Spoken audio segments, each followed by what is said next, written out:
Bonjour chers internautes, bienvenue sur Espérance TV Inter-Amérique dans les 100 jours de prière en partenariat avec l'Institut de la Voix de l'Espérance.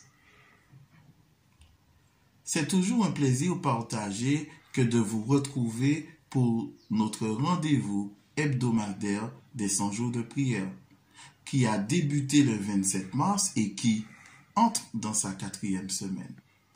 Notre thème central du sein de notre urgent besoin, invoquons Jésus. Oyez, oyez, il n'y a plus de masque. Ce petit accessoire vient de se rajouter dans notre panoplie vestimentaire du quotidien.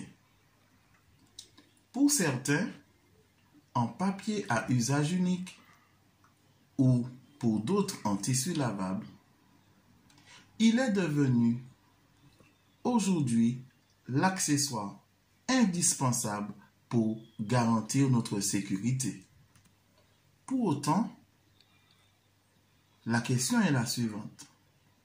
Qu'avons-nous à cacher ou protéger? Jésus, dans sa parole, nous dit dans Apocalypse 3, le verset 5, « Celui qui vaincra sera revêtu de vêtements blancs.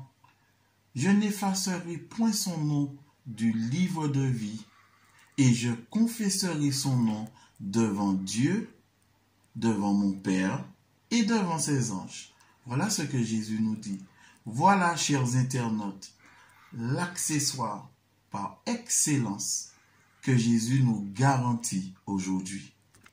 Notre texte d'aujourd'hui se trouve dans Jérémie 15, le verset 16 et nous dit « J'ai recueilli tes paroles et je les ai dévorées.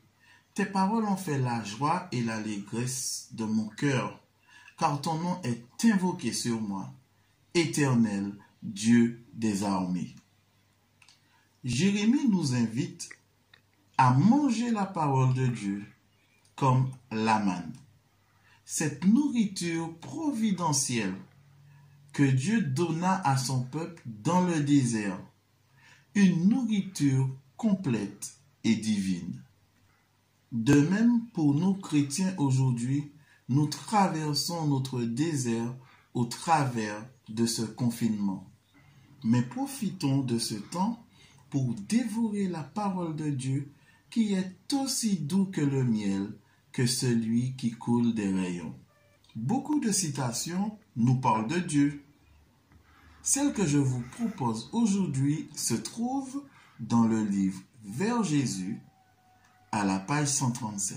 Écoutez. Rien n'est plus propre à fortifier l'intelligence que l'étude des Écritures. Aucun livre n'égale la Bible pour élever les pensées, pour donner de la vigueur aux facultés de l'âme. Si les hommes l'étudiaient comme elle doit l'être, ils posséderaient une largeur d'esprit, une noblesse de caractère et une constance de dessein qui se rencontrent rarement à notre époque. Voilà cette citation formidable. Mais j'ai aussi une question pour vous, une question à méditer. Qu'est-ce qui a été particulièrement significatif ou qui récemment vous a porté de la joie dans votre étude de la parole? Aujourd'hui, pourquoi ne prendriez-vous pas le temps de partager cette joie avec quelqu'un? Laissez-moi partager aussi avec vous ce sujet de gratitude qui m'a beaucoup fait réfléchir. On s'attendait à ce que les hôpitaux de la ville de New York soient surpeuplés, sans lits et sans assez de respirateurs. Mais bien qu'ils aient été très remplis, il leur reste tout de même encore un peu de place. Nous louons le Seigneur qu'il n'ait pas manqué de respirateurs. C'est une réponse à la prière. Et comme vous le savez, nous avons nos sujets de prière auxquels nous tenons. Voici ceux que j'ai à partager aujourd'hui avec vous. Ils sont au nombre de 5. Prions pour ceux qui occupent des postes de sécurité, comme les policiers et autres. Alors que les troubles civils s'aggravent malheureusement en raison de la fermeture de certaines régions du monde, prions pour la protection de ces hommes et de ces femmes.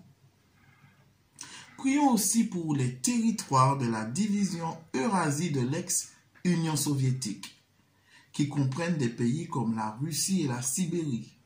Prions pour que de nouvelles méthodes efficaces pour atteindre les populations soient développées malgré la difficulté du témoignage.